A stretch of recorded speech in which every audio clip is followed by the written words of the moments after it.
Hi, I thought I would make a short talk today about one application besides finding areas that we can do with this new signed area that seems to be so important.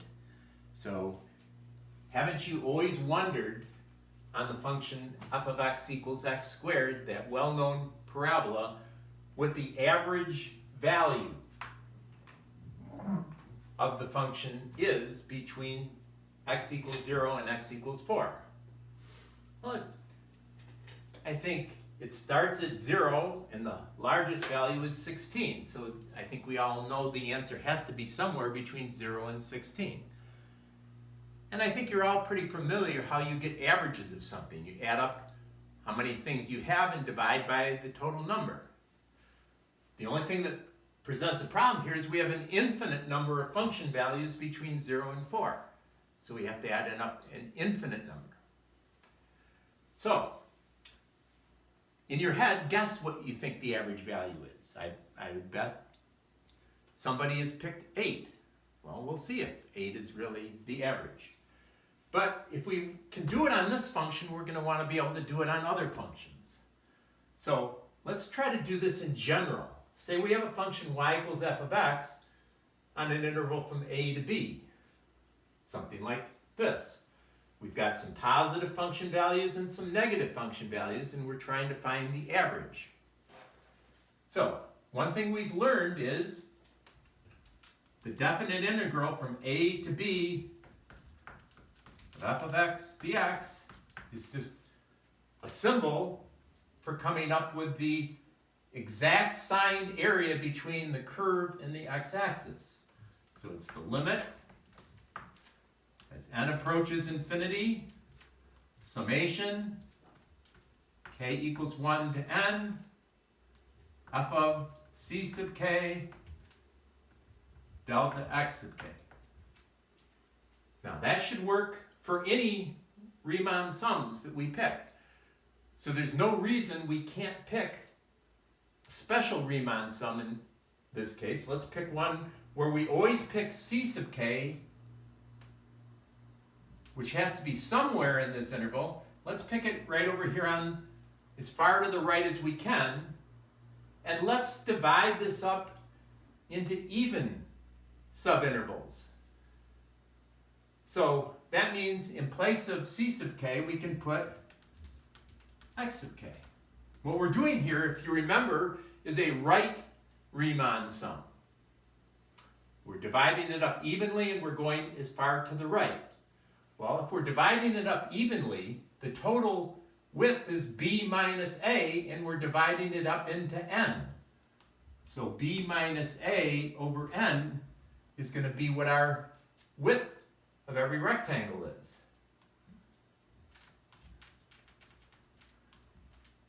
And then at the end, we're going to take the limit.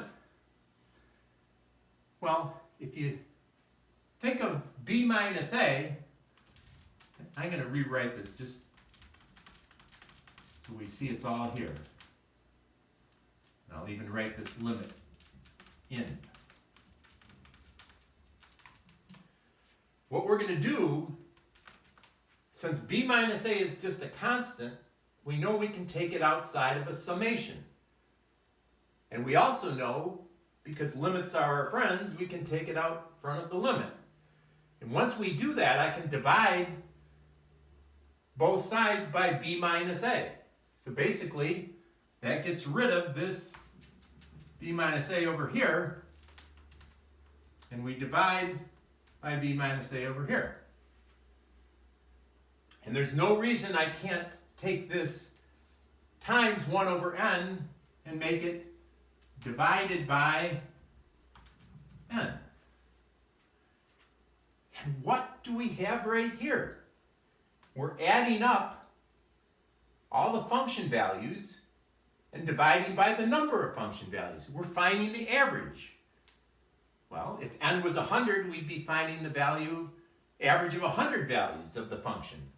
If n is a billion, we'd be finding a billion of them. But we're letting n approach infinity. So basically, we're doing exactly what we're trying to do. We're finding the average value of all infinite functions in that area. So that's the formula right here. You could say it this way or you could say it this way. So the average value of the function is 1 over b minus a, the integral from a to b of f of x dx. And until our last lecture, that's as far as you could go, and you'd really have to go back and do all of this. Find an infinite Riemann sum. But the fundamental theorem of calculus said we can find this integral by going f of b minus f of a, where big F is the antiderivative of that. So we have an easy way of doing it. That's a formula that we just derived.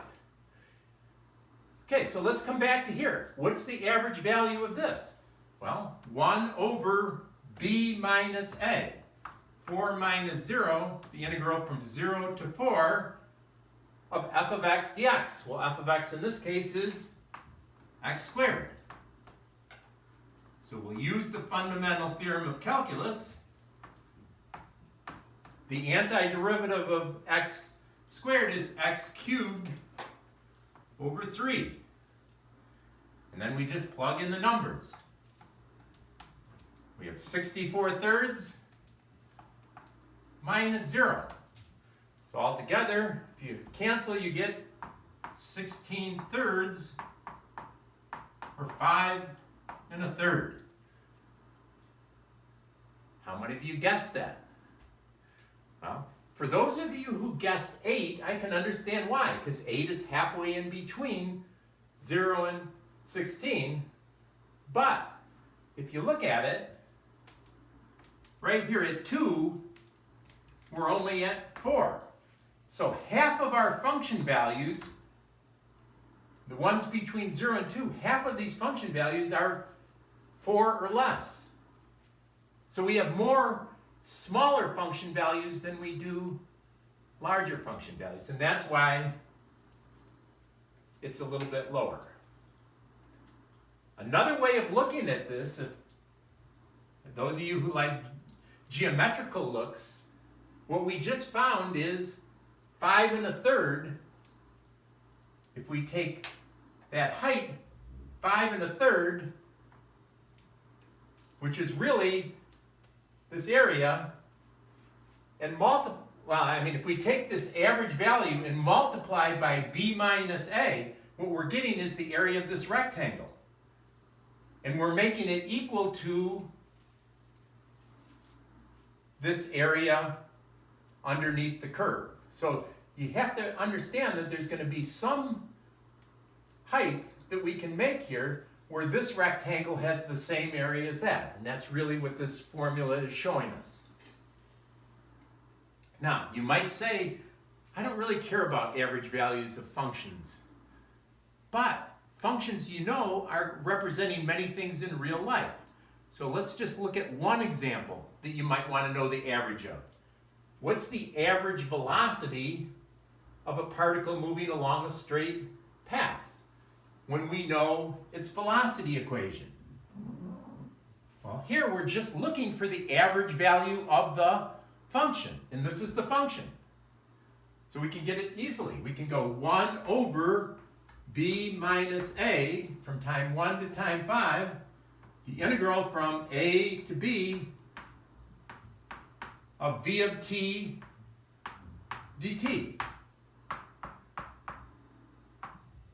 And the antiderivative is 3t cubed over 3 from 1 to 5. So we get 125 minus 1, or 124 over 4, or 31. And it's the average value of this function, so it's going to be in meters per second. So that's something we might really want to know.